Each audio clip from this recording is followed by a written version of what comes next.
Contact us to avail the combo offer of General Studies and Public Administration optional with 20% discount. Hello everyone, welcome to Lukman IAS. In this series, we are discussing the previous year questions of UPSC Prelims examination. And today we are going to take questions from environment and ecology. Okay, so let us see the topics from where we have taken the question for the day. Okay, so we have taken the questions from ecological niche, then one question from the Pakhui Wildlife Sanctuary, then we will discuss about microbeads through a question, and then we will take a question on environmental pollution and pollutants, then we will take a question on Ramsar Convention. Okay, so these are important topics for the prelims examination. And at the same time, if we talk about the syllabus, in the prelims examination notification, the UPSC has mentioned this as syllabus, which says general issues on environmental ecology, biodiversity and climate change that do not require subject specialization. Okay, so with this, now let us take the first question for the day. Okay, so this question was asked by UPSC in the year of 2013. Okay, so let us read this question. It says, which one of the following terms not only describes the physical space occupied by an organism but also its functional role in the community of organisms? Okay, here they are talking about a particular species, where they are talking about the physical space of the species as well as functional role of the species. Okay, if you have read the environment and ecology and the basic issues related to it, like if you read the first chapter in any of the environment and ecology book, you will come across these definitions. Okay, so this particular thing talks about the ecological niche. Okay, ecological niche talks about the physical space that a particular species in an ecosystem survives and its functional role. Okay, ecological niche talks about dual aspects. What are those dual aspects? On one hand, it says about physical space, means like where that particular species lives, and at the same time it also talks about functional role. Okay, it talks about functional role. So correct answer for this question is option B. And if we talk about what is ecotone, okay, ecotone is a place, okay, which is same area. Let's consider on one side A. Okay, so this is, let's consider first side of an ecosystem. This is the second side of an ecosystem. These are physical spaces, and let's consider here we find different types of trees, and on the other side we find different other varieties of trees. But like there will be a common region where we find some species of from area 1 and some species from area 2. This particular region is known as ecotone. Okay, it is known as ecotone. And if we talk about habitat, habitat means it is that particular region, okay, that particular region where a plant or an animal species normally is found. Okay, it is that area where plant and animal species are normally found, where it grows and lives. This is known as habitat. And if we talk about home range, home range is something which is specific to animals.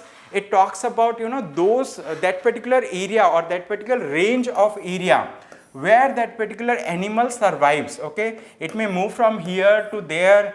Okay, and in this particular range this animal survives. Okay, so we specifically talk about home range of tiger species and some different varieties of cats and all. Okay, so correct answer for this question is option B. With this, now let us take another question.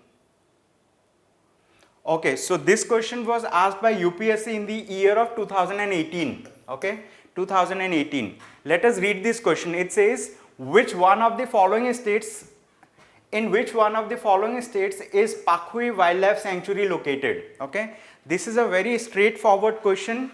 And like if we talk about 2018, so in 2017 and 18, the Pakhui Wildlife Sanctuary was in news multiple times.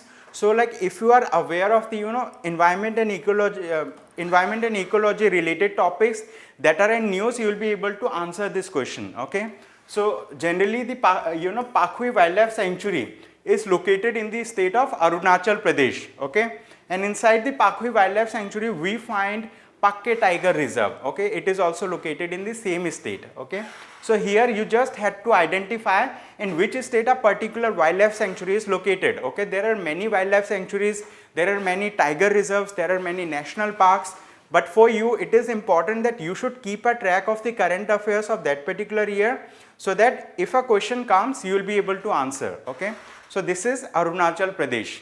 Okay, option A is right answer for this question. Okay, so with this now let us take another question. This question was asked by UPSC in the year of 2019. Okay, let us read this question.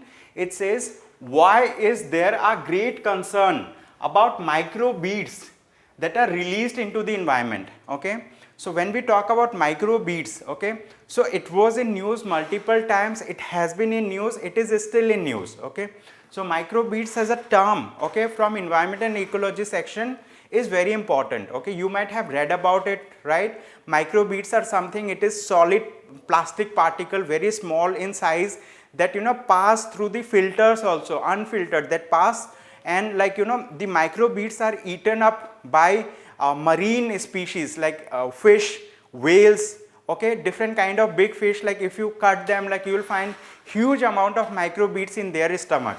Similarly, in the like in the stomach of whale also we find this particular thing. So it is particularly harmful for the marine ecosystem. Okay, it is harmful for marine ecosystem.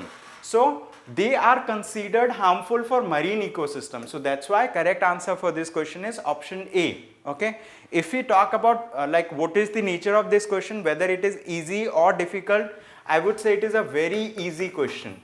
Okay, because like it is in news, okay, time and again, okay, with reference to marine ecosystem. Okay, so correct answer for this question is option A. Okay, with this now let us take another question. This question was asked by UPSC in the year of 2019. Okay, let us read this question. Okay, it says consider the following: carbon monoxide, methane, ozone, sulfur dioxide. Okay, so they have talked about names of different gases or some pollutants.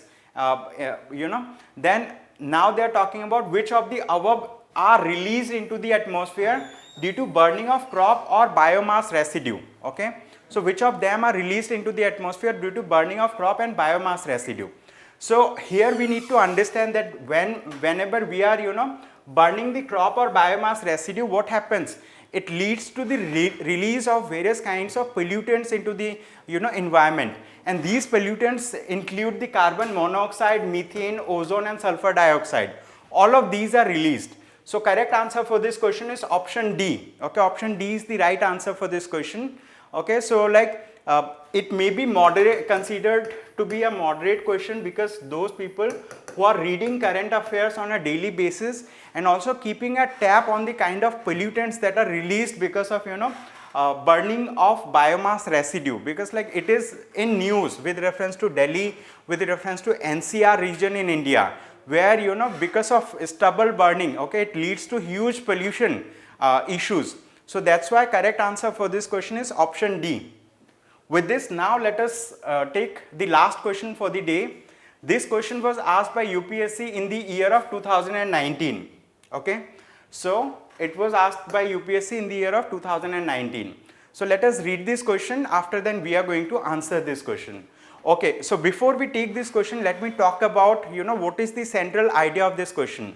The central idea of this question is Ramsar Convention. Okay, it is Ramsar Convention. So this question is based on Ramsar Convention. Okay, so if you know about Ramsar Convention, this question is very easy for you. If you have little idea about Ramsar Convention, still you can approach this question. But if you have not read about Ramsar Convention, in that case it is going to be difficult for you. Okay, so I would say this is an easy question, provided like you have the understanding about Ramsar Convention. Okay, what is Ramsar?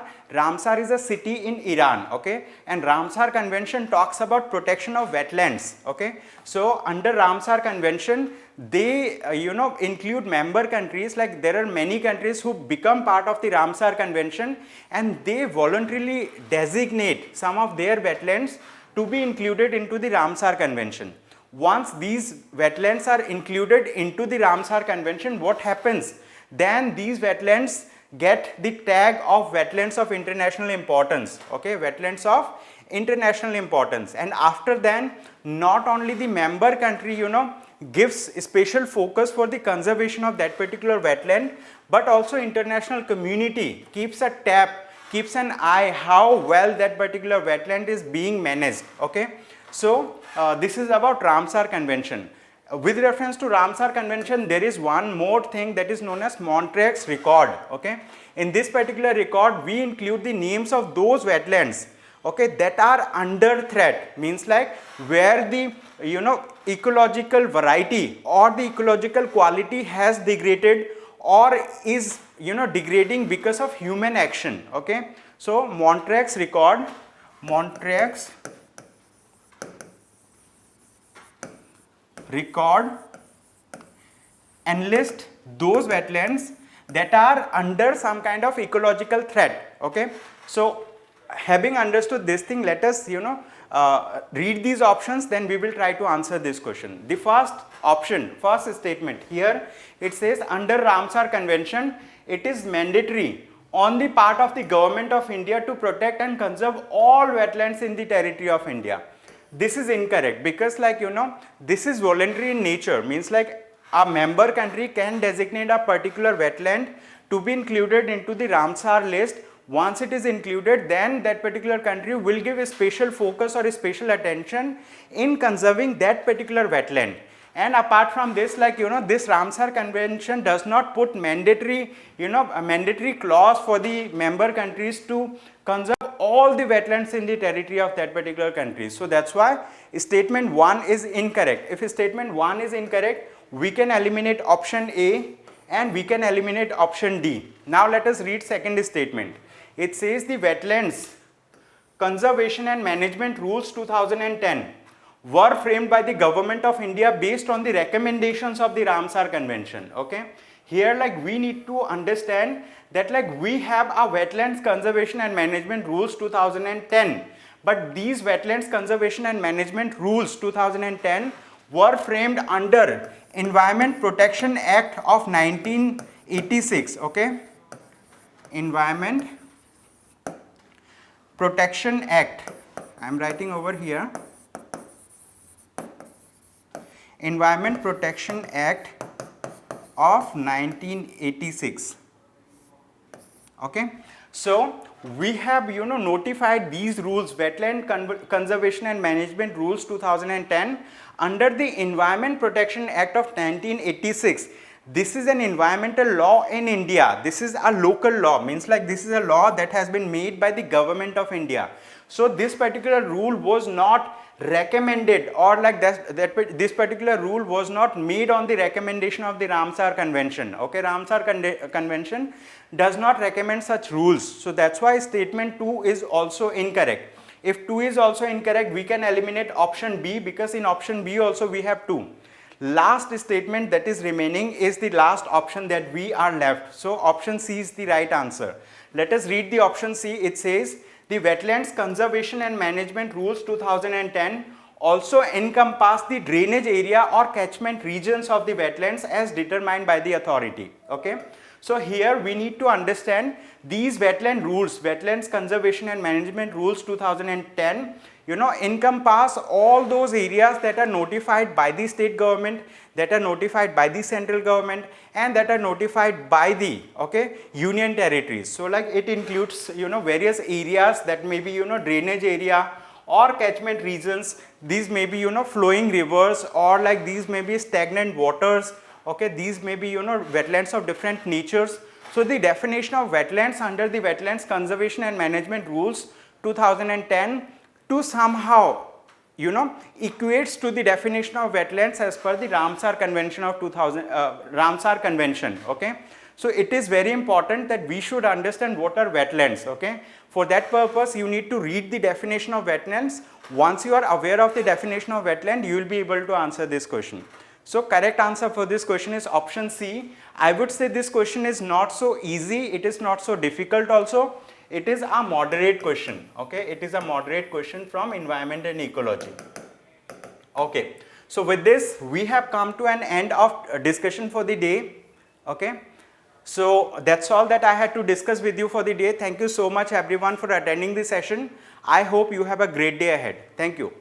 Contact us to avail the combo offer of General Studies and Public Administration optional with 20% discount.